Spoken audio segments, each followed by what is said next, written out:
చంద్రబాబు చంద్రబాబు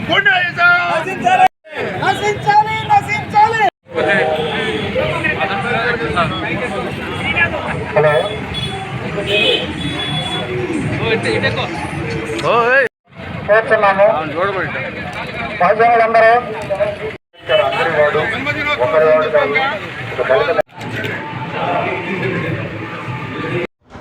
మన ముఖ్యమంత్రి జగన్మోహన్ రెడ్డి మీద జరిగిన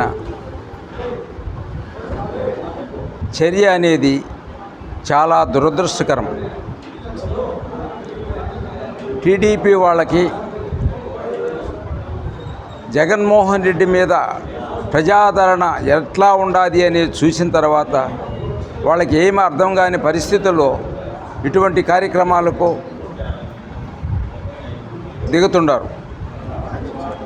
అదే పద్ధతిలో 19 ఎలక్షన్లకు ముందు కూడా ఇదే విధంగా విశాఖపట్నం ఎయిర్పోర్ట్లో కోడికత్తి అనే విధంగా ఒక కార్యక్రమం సృష్టించారు. ఆయన అదృష్టవంతుడు, ఆయన ప్రజాదరణ ఉండే వ్యక్తి కాబట్టి, దేవుడు కృప మెండుగా ఉన్నది కాబట్టి ఆ రోజు ఆయనకి పెద్ద ప్రమాదం జరగకుండా తప్పించుకోవడం జరిగింది.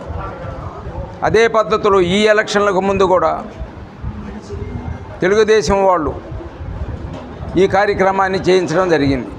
అదే సరైన పద్ధతిలో కానీ జరిగే ఉండుంటే జగన్మోహన్ రెడ్డికి చాలా అపాయం జరిగి ఉండేది.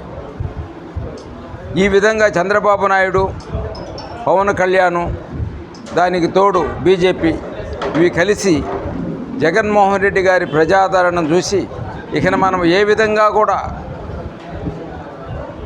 జగన్మోహన్ రెడ్డిని ఢీకొనలేము కాబట్టి జగన్మోహన్ రెడ్డిని లేకుండా చేయాలనే ఉద్దేశంతో చేసిన కార్యక్రమం ఇది. ఈ కార్యక్రమం దేశమంతా, ఆంధ్రప్రదేశే కాదు దేశమంతా ప్రజలు నివ్వెరపోయారు. అంటే చంద్రబాబు నాయుడికి ఎప్పుడు కూడా శక్తి లేనప్పుడు ఇటువంటి కార్యక్రమాలు ఎంచుకుంటుంటాడు. ఈ విధంగా చేసే గుణము ఒక చంద్రబాబు నాయుడికే ఉంది. ఆ విధంగా చేసిన దానివల్ల అతను అబాసుపాలు కావటం తప్ప ఆయనకి ఏదో దేవుడు కూడా సహకరించడు.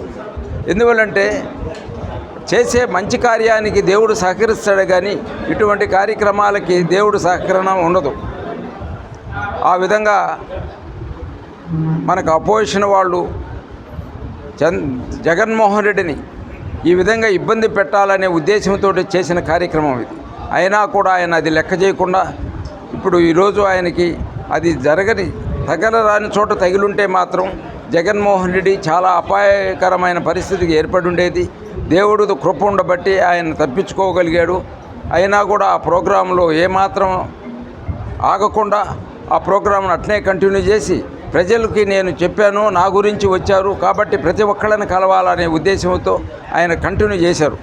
అంటే దానిలోనే ఆయన నీతి, ఆయన పద్ధతులు అనేటివి ప్రతి ఒక్కరికి అర్థమవుతుంది.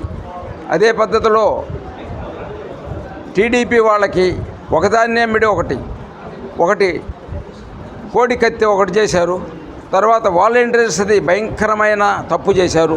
తర్వాత మూడోది మళ్ళా అదే కోడికత్తి టైపులోనే ఇది ఒకటి తయారు చేశారు. అయినా కూడా దేవుడు సహకారం ఉండబట్టి ఆయన బయటపడ్డాడు. వాలంటీర్స్ దెబ్బతోటి ఆయన టోటల్గా స్మాష్ అయిపోయారు.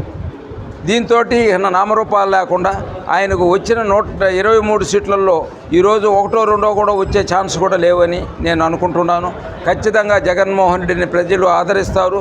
ఖచ్చితంగా ఆయనకు 175కు 170 సీట్లు అప్పచెప్పడం గ్యారంటీ. చంద్రబాబు నాయుడు ఎలక్షన్కు ముందు ఈ వాలంటీర్స్ మీద లేనిపోని ఆరోపణలు చేసి, అంటే వాలంటీర్స్ తీసుకుపోయి డబ్బులు ఇస్తే 1వ తారీఖే ఇస్తే జగన్మోహన్ రెడ్డికి మంచి లబ్ధి చేకూరుతుంది అనే ఒక చెడు ఆలోచనతోటి వాళ్ళ మీద కోర్టుకు పోయి తెచ్చాడో ఒక ఆర్డర్ తీసుకొచ్చి వాలంటీర్స్ ఇచ్చే పెన్షన్ని ఆపు చేయించి అడ్డపడి అది రాకుండా వాళ్లకు టయానికి రాకుండా అడ్డుపడిన దానివల్ల ఆంధ్రప్రదేశ్లో సుమారుగా 34 మంది ముసలివాళ్ళు ప్రాణాలు వదలడం జరిగింది.